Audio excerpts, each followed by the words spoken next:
earth is. In Proverbs 19:8, he that gets wisdom, it's translated as wisdom there. Guess where wisdom actually comes forth from? Here. It's a heart issue.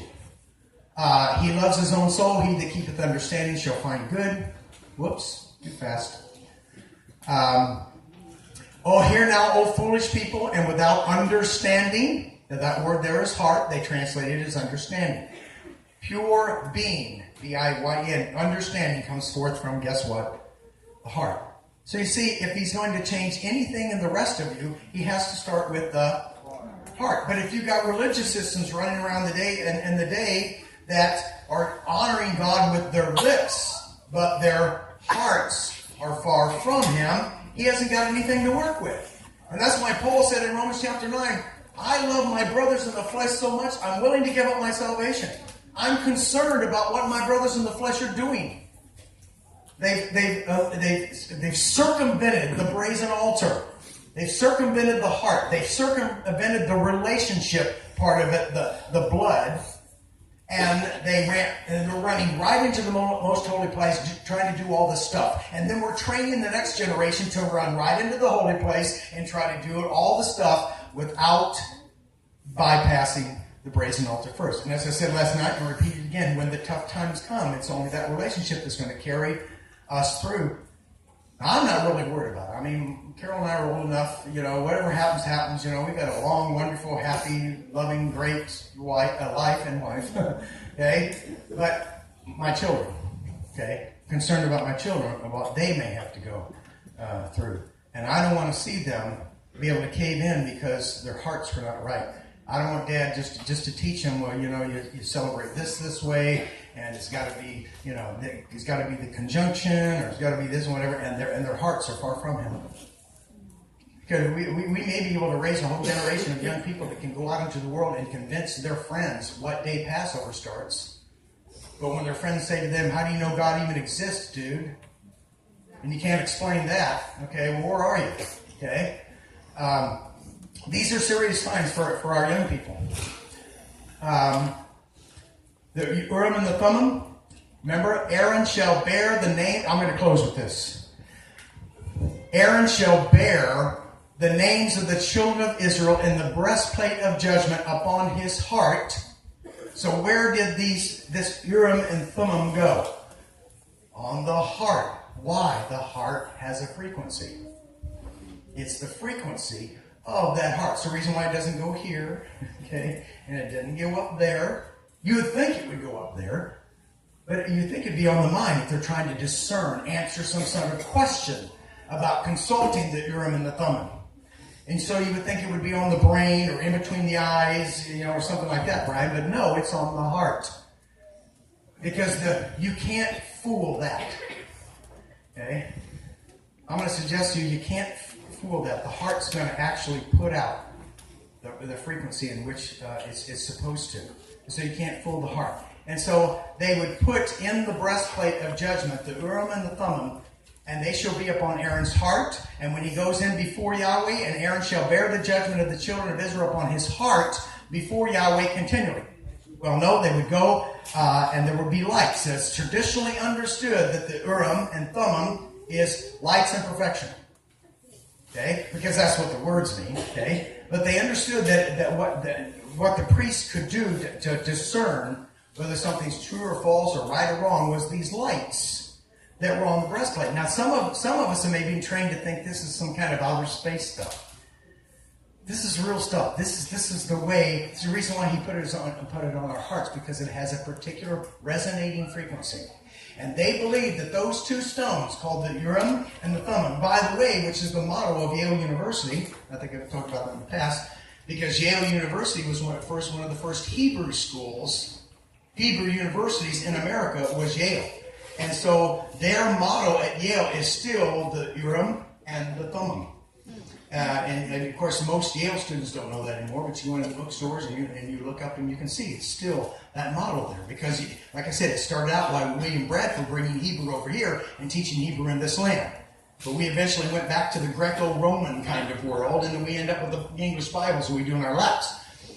And so the whole idea is understanding that these things would light, and they would have certain colors.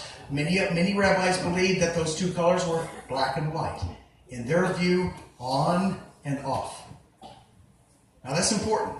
They believe that these lights on the breastplate of the heart, based upon the frequency of the heart, would produce a black light, a blackish kind of light, or a white one. And it was two different kinds of light. Now what's interesting to me about that, it may not be to you, but in computers are run on binary code.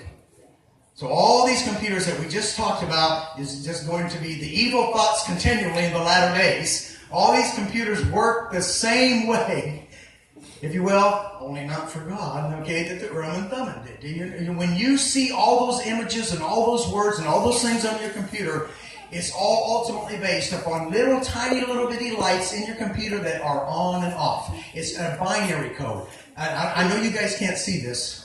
A binary code looks like this. What did I do with the black ones? Thank you. Okay. So inside the hardware of the computers is a code. And in order to produce numbers or letters, there's a series of lights that are either on or off. And depending upon that series, that was printed out a word or a number or a letter or text based upon So a binary code means two things. There's only two numbers in binary code, a 0 and a 1. Okay, now so in binary code, some of you probably know this, but bear with the ones who don't. In binary code, the way the computers work, which is the way these Urim and Thummim lights worked on the breastplate as well, is where I'm getting this, they would be on or they'd be off. Now in here we have the 1 position. Here we have the 2's position. So if the light is off in the 1's position, you don't count the 1. If the light is on in the 2's position, so this binary number, 10, looks like a 1, 0, looks like a 10, is actually 2. Okay, I'll explain that again because I know that you didn't get across. In binary code, this is the 1 position, this is the 2 position, this is the 4 position, this is the 8 position. It goes in multiples. This is the 16 position. It goes all the way up to millions this way. And so in order to simplify the whole thing in your computers, in order to have all this information just in this tiny little thing you're looking at, if we had all these numbers, it wouldn't work. And so they just use a binary code. A light is on or a light is off. So in the 1 position is a 0. That means it's nothing there. In the 2's position is a 1. All right? And so therefore, this is a 2. What would this one be? Any guesses? Yeah, exactly. 6 position. 2. There's a 1 in the 2 position. There's a 1 in the 4 position. So it adds up to 6. I thought it was interesting that we're not talking about the number 10, but the Arabic numerals 1, 2, 3, 4, 5, 6, 7, 8, 9, 10 is what every language in every country understands. A lot of countries don't understand the English word TEN. But they understand a 1 and a 0. That's 10. The Arabic numbers. Everybody, airlines work that way. Restaurants all over the world work that way. I just thought it was interesting that the number 10 is actually, it looks like a 10, right? A 1 and a 0. It actually equals 2. And I know this sounds a little weird, but I'm going to relate this to a couple of, you tell me when we're going to talk about this, okay? But I want to talk about giving one night for just a few minutes. Coming to Sukkot, okay, and tithing and giving and those kind of things, because that's crucial to how the community works, by the way. And that tithing, of course, is 10. Not T-E-N in English, but the Arabic 10%. And because then that one breaks down, it breaks down to the actual number 2, which is the number of what? Witness. Okay? In order for something to be true, how many witnesses do you have to have? You have to have 2. And in binary code, it's a 10. Okay? Now that doesn't make a lot of sense now, but it'll make more sense when we get to it the other night. But the main thing I wanted you to see as I prepare to close here is that this is what the Urim and Thummim is all about. It says it works exactly like the binary code of computers today. It's interesting to me, and we've done it 15 times, I would say, a day in this camp already. We're all sitting around, I bet you it happens to you guys too, and we're all chatting about something, and somebody brings up an actor or something, and we can't think of their name. What's the first thing we do? We go ask the series person or whatever. Right? We go to our phone and we go, hey, what's the name of that guy that was in that movie? And it tells us. So it's like we're consulting this little thing with a bunch of lights in it, and we think they were weird. Back then. But yeah, we're doing the exact same thing today. And of course, some of you well know that even all these little computers and all these little phones that we have, all this information we're getting comes from sand. I'll put it another way, rocks. Okay? All this comes from little rocks. Because all these little silicon chips, okay, that are in your phones and your computers and your laptops and everything are all based upon these little compressed sand is what it is that makes these little chips that contains all this information that gives you. So once again, we've talked about that in the past, how Yeshua said that these rocks could cry out. And as you well know, in Joshua chapter 24, when they were using Yahweh's name, Yod-Heh-Vav-Heh, when they use it in that chapter, Joshua chapter 24, verse 24 says that this rock heard all the things that were said this day, and it will be a witness against you. This rock heard all the words that were said there this day. And so, once again, our Father is much smarter than we are. And I think if the Hebrew roots walk accomplishes nothing else, even if we completely implode or explode, or whatever the case may be, I think the Father brought us into being for just such a time as this, to agitate the masses, to get people, because one thing I get from a lot of people, I used to get this with Mormons, I'm witnessing the Mormons, but one thing I usually get from someone who's frustrated, who doesn't agree with you, doesn't understand this whole Torah thing and so forth, is they start going back to their Bible and they start reading these things. Well, I know it says that.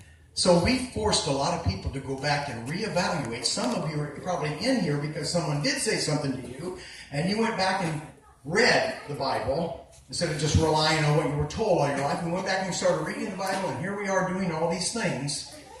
And so even if we implode, I think we have made a difference in this world in people wanting to go back and base things on what their Bibles say. And the more we know our Bibles, the smarter God is. The smarter we get, the smarter He seems to get all the time. And so tomorrow we're going to do another word. It's going to be Sukkot. You'd be surprised about where the word Sukkot comes from. That's just some of you can guess the field. Okay? And that's why these GIT kids are all out doing this stuff, because they're going to be a smart bunch of people, because they know where everything comes forth from, and they're actually out there doing it. Father, in the name of Yeshua, we thank you as we enter into the second day of your beautiful, wonderful feast.